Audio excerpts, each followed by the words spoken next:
ನಮಸ್ತೆ, ನಮ್ಮ ಕುಟುಂಬ ಕನ್ನಡ ಬ್ಲಾಗ್ಸ್ಗೆ ತಮ್ಮೆಲ್ಲರಿಗೂ ಸ್ವಾಗತ. ಹಾಗೆಯೇ ರಾಕ್ ಕ್ಲಿಪ್ ಆ್ಯಡ್ ಮಾಡಿದ್ದೀನಿ, ನೋಡಿ ಎಂಜಾಯ್ ಮಾಡಿ. ವಂಡರ್ಫುಲ್ ವಿಡಿಯೋಗೆ ವೆಲ್ಕಮ್.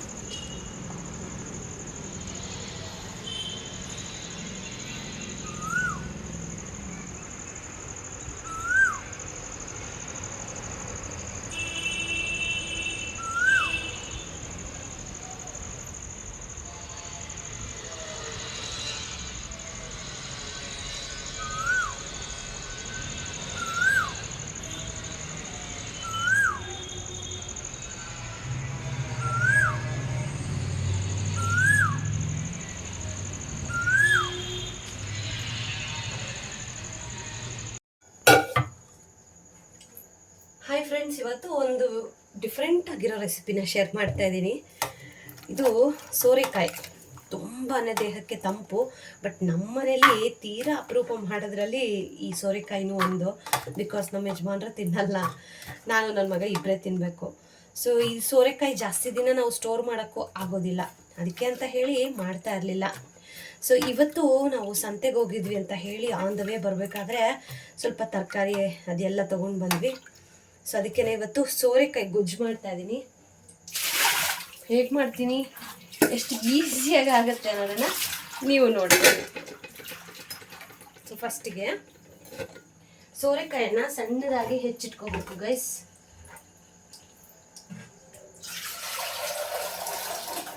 ಸೋರೆಕಾಯಿನ ಸಣ್ಣಗೆ ಹೆಚ್ಚಿಟ್ಕೊಂಡು, ಅಂದರೆ ಸಿಪ್ಪೆ ಎಲ್ಲ ತೆಗಿಬೇಕು. ಯಾಕೆ ಕೆಲವೊಬ್ರಿಗೆ ಗೊತ್ತಿರೋದಿಲ್ಲ, ಹೇಳ್ತಾ ಇದ್ದೀನಿ. ಸಿಪ್ಪೆ ಎಲ್ಲ ನೀಟಾಗಿ ತೆಗೆದು ನೋಡಿ, ಈ ಥರ ಸ್ಕಿನ್ ಔಟ್ ಮಾಡಿ, ಒಳಗಡೆ ತಿರುಳಿರುತ್ತೆ ಎಲ್ಲ ಕ್ಲೀನ್ ಮಾಡಿಕೊಂಡು ಈ ಥರ ರೆಡಿ ಮಾಡ್ಕೋಬೇಕು. ಇವಾಗ ಇದಕ್ಕೇನೆ 2 ಟೊಮೊಟೊ ಹಾಕೋತೀನಿ, ಆಮೇಲೆ ಒಂದು ದೊಡ್ಡದು ಈರುಳ್ಳಿ, ಆಮೇಲೆ ಹಸಿಮೆಣಸಿನ್ಕಾಯಿ, ಇದಿಷ್ಟು ಹಾಕಬೇಕು. ಇದ್ರ ಜೊತೆಗೇನೆ ನಮಗೆ ಮುಳುಗೋ ಅಷ್ಟು ನೀರನ್ನು ಸಹ, ಇದೆಷ್ಟು ಮುಳುಗಕ್ಕೆ ಎಷ್ಟು ನೀರು ಬೇಕಾಗುತ್ತೋ ಅಷ್ಟು ನೀರನ್ನು ಹಾಕಿ ಇವಾಗ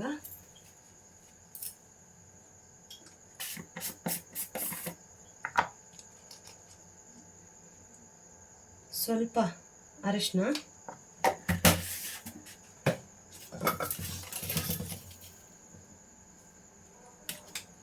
ಒಂದು ಸ್ವಲ್ಪ ಕಲ್ಲುಪ್ಪು, ಇದಿಷ್ಟನ್ನು ಹಾಕಿ ಈಗ ಲಿಡ್ ಕ್ಲೋಸ್ ಮಾಡಬೇಕು.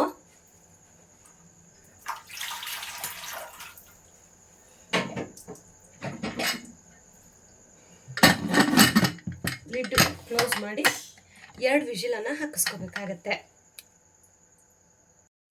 ಸೊ ಈಗ ಇದು ಕುಕ್ಕರು ಆಲ್ಮೋಸ್ಟ್ ಎಲ್ಲ ತಣ್ಣಗಾಗಿದೆ, ನೋಡ್ಬಂದಿದ್ದೀವಿ. ಇವಾಗ ನೀಟಾಗಿ ಬೆಂದಿದೆ. ಇದನ್ನು ಈಗ ನಾವು ಬಸಿಯ ಕೋಲಿಂದ ನೀಟಾಗಿ ಬಸ್ಕೊಳ್ಳೋಣ, ಈ ಥರ. ಓಕೆನಾ? ಅಷ್ಟೊತ್ತಿಗೆ ಇದೆಲ್ಲ ಬಸ್ದು ರೆಡಿ ಮಾಡ್ಕೊತೀನಿ. ಅಷ್ಟೊತ್ತಿಗೆ ಒಗ್ಗರಣೆ ಹಾಕ್ಬಿಡೋಣ. ಮೀನ್ ವೈಲ್ 2-3 ಕೆಲಸ ಒಟ್ಟಿಗೆ ಮಾಡಿಕೊಂಡ್ರೆ ಈಸಿ ಆಗುತ್ತೆ ಗೈಸ್, ಅದಕ್ಕೇನೆ. ಸೊ ಈಗ ನಾನು ಫಸ್ಟಿಗೆ ಇಲ್ಲಿ ಸ್ವಲ್ಪ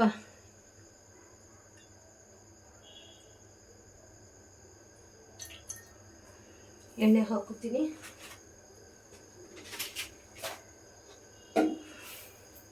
ಇಲ್ಲಿ ಎಣ್ಣೆ ಕಾಗಿದೆ, ಈಗ ಒಗ್ಗರಣೆನ ಹಾಕಿಬಿಡೋಣ. ಸ್ವಲ್ಪ ಸಾಸಿವೆ, ಒಣಮೆಣಸಿನ್ಕಾಯಿ, ಈರುಳ್ಳಿ ಒಂದು ಸ್ವಲ್ಪ ಫ್ರೈ ಮಾಡಿಕೊಂಡು, ಜೊತೆಗೆ ಕರಿಬೇವಿನ ಸೊಪ್ಪು, ಇದಿಷ್ಟನ್ನು ಹಾಕ್ಕೊಂಡು ನೀಟಾಗಿ ಫ್ರೈ ಮಾಡ್ಕೋಬೇಕು.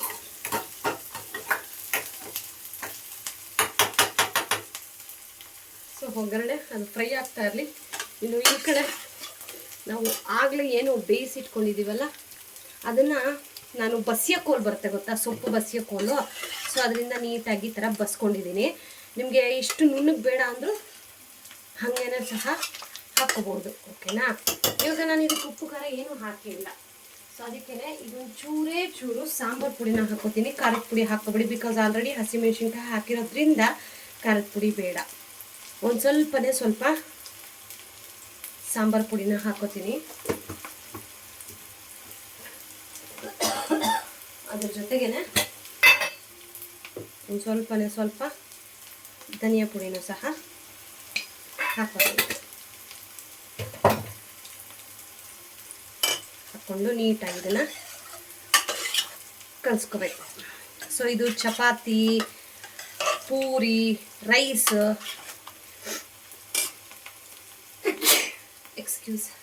ಎಲ್ಲದಕ್ಕೂ ಸೂಟ್ ಆಗುತ್ತೆ. ಈಗ ಕೊನೆಯದಾಗಿ ಕೊತ್ತಂಬರಿ ಸೊಪ್ಪು ಸಹ ನಾನು ಇದಕ್ಕೇನೆ ಹಾಕ್ಕೋತೀನಿ.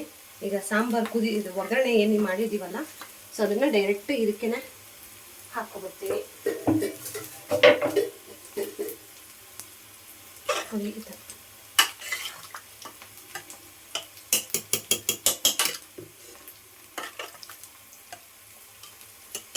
ತುಂಬ ಚೆನ್ನಾಗಾಗುತ್ತೆ, ಟ್ರೈ ಮಾಡಿ ಒಂದ್ಸತಿ.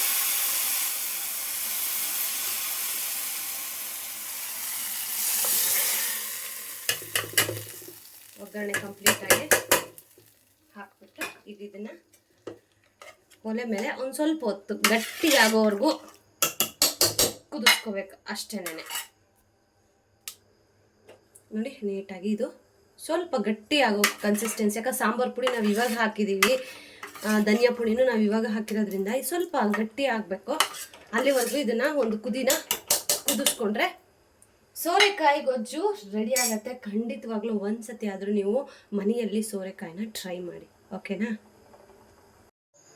ಇನ್ನು ಇಲ್ಲಿ ಆಲ್ರೆಡಿ ನಾನು ಚಪಾತಿ ಹಿಟ್ಟನ್ನು ಕಲಸಿ ಇಟ್ಟಿದ್ದೀನಿ. ನೀವು ನೋಡ್ಬೋದು ಎಷ್ಟು ಸಾಫ್ಟಾಗಿ ಹೆಂಗಿದೆ ಅಂತ ಹೇಳಿ.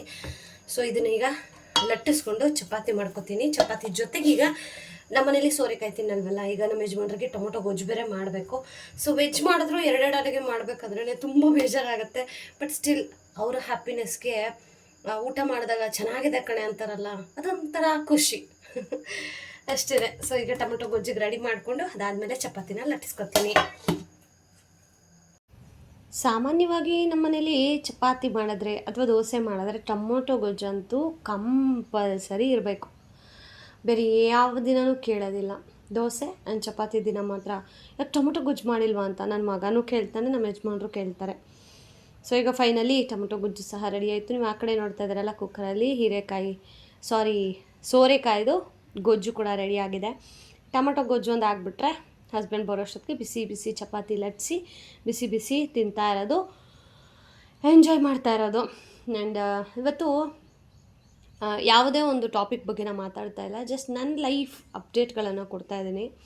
ನಾನು ಮೊನ್ನೆ ಒಂದು ವಿಡಿಯೋ ಹಾಕಿದ್ದೆ ಗೊತ್ತಾ, ಯೂಟ್ಯೂಬಿಂದ ಈ ಥರ ಅರ್ನಿಂಗ್ಸಿಂದ ನಾನು ತೊಗೊಂಡಿದ್ದೆ ಸೆಲ್ಫ್ ಗಿಫ್ಟು. ಮೊದಲನೇದು ಆ್ಯಕ್ಚುಲಿ ನನ್ನ ಲೈಫಲ್ಲೇ ನನಗೆ ನಾನು ಸಂಪಾದನೆ ಮಾಡಿರೋ ದುಡ್ಡಲ್ಲಿ ಸೆಲ್ಫ್ ಗಿಫ್ಟ್ ಅಂತ ಅಂದರೆ ಅದು ಫಸ್ಟ್ ಟೈಮ್ ಯೂಟ್ಯೂಬಿಂದನೇ. ಸೊ ಮೊದಲೆಲ್ಲ ಕಾಲೇಜ್ಗೆ ಹೋಗ್ಬೇಕಾದ್ರೆ ಅವಾಗೆಲ್ಲ 3 ತಿಂಗಳ ಗ್ಯಾಪ್ ಇರ್ತೈತೆ ಗೊತ್ತಾ, ಬೇಸಿಗೆ ರಜೆ, ಅವಾಗ ಹೋಗ್ತಾ ಇದ್ದೆ ಕೆಲಸಕ್ಕೆ. ಬಟ್ ಅವಾಗ ಹೋದ್ರೂ ಸಂಬಳ ಎಲ್ಲ ಮನೆಗೆ ಕೊಟ್ಬಿಡ್ತಾಯಿದ್ದೆ. ಏನೋ ಸಣ್ಣ ಪುಟ್ಟ ನನ್ನ ಖರ್ಚಿಗೆ ಒಂದು ಜೊತೆ ಬಟ್ಟೆನೋ ಏನಾದರೂ ಅದು ಅವ್ರ ಕಡೆಯಿಂದನೇ ತೆಗೆಸ್ಕೊತಾ ಇದ್ದೆ ನಾನು. ಸೊ ಹಾಗೆ ಫಸ್ಟ್ ಟೈಮ್ ನಾನು ಸೆಲ್ಫ್ ಗಿಫ್ಟ್ ತೊಗೊಂಡಿರೋದು. ಬಟ್ ಅವಾಗೆಲ್ಲನೂ ನನಗೆ ದುಡ್ಡಿನ ಬೆಲೆ ಗೊತ್ತಿರಲಿಲ್ಲ. ತೀರಾ ಅಂದರೆ ಮನ್ಸಿಗೆ ಬಂದಾಗೆಲ್ಲ ಖರ್ಚು ಮಾಡ್ತಾಯಿದ್ದೆ.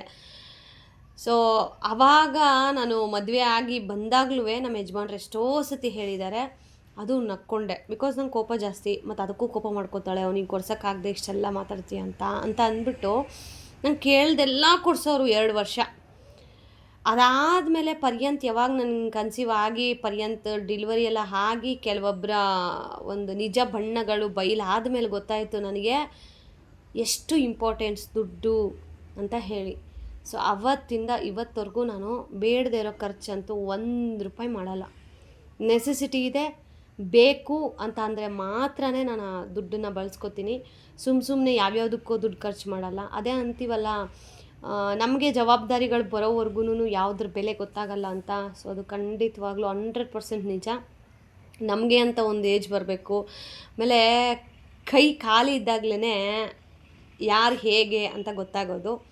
ಆ್ಯಂಡ್ ಆವಾಗ ನಮಗೆ ಇಷ್ಟು ದಿನ ನಾವೇನು ಮಾಡ್ತಾಯಿದ್ವೋ ಸುಮ್ಮನೆ ವೇಸ್ಟ್ ಖರ್ಚು, ಆವಾಗ ಹಿಟ್ಟಾಗುತ್ತೆ ನೋಡಿ, ನಾನು ಎಷ್ಟು ದುಡ್ಡು ವೇಸ್ಟ್ ಮಾಡಿದೆ ಬರೀ ಬಟ್ಟೆಗೆ, ಬರೀ ಸ್ಲಿಪ್ಪರ್ಸ್ಗೆ, ಬರೀ ಜ್ಯುವೆಲ್ರಿಗೆ. ಆ್ಯಂಡ್ ಮೋರ್ ಓವರ್ ನಾನು ಎಷ್ಟು ಜ್ಯುವೆಲ್ರಿ ಕಲೆಕ್ಷನ್ ಇಟ್ಟಿದ್ದೆ ಅಂತಂದರೆ ಅದಷ್ಟೂ ಜ್ಯುವೆಲ್ರಿನ ನಾನು ಮದುವೆ ಆದಮೇಲೆ ಸಿಂಗಲ್ ಜ್ಯುವೆಲ್ರಿ ನಾನು ರಿಪೀಟ್ ಮಾಡಿಲ್ಲ. ಎಲ್ಲನೂ ನಮ್ಮ ಮನೆ ಹತ್ರ ಇರೋ ಪುಟಾಣಿ ಮಕ್ಳು ಕೊಟ್ಟೆ. ಅವರೆಲ್ಲ ಎಂಜಾಯ್ ಮಾಡಿ ಹಾಕ್ಕೊಂಡ್ರು. ಬಳೆ, ಈವನ್ ಬಳೆನೂ ಸಹ ಎಷ್ಟು ವೆರೈಟೀಸ್ ಆಫ್ ಬಳೆ ನನ್ನ ಹತ್ರ ಇತ್ತು ಅಂತಂದರೆ ಅದಷ್ಟು ನಾನು ಎಲ್ಲರಿಗೂ ಕೊಟ್ಟು ಬಂದೆ.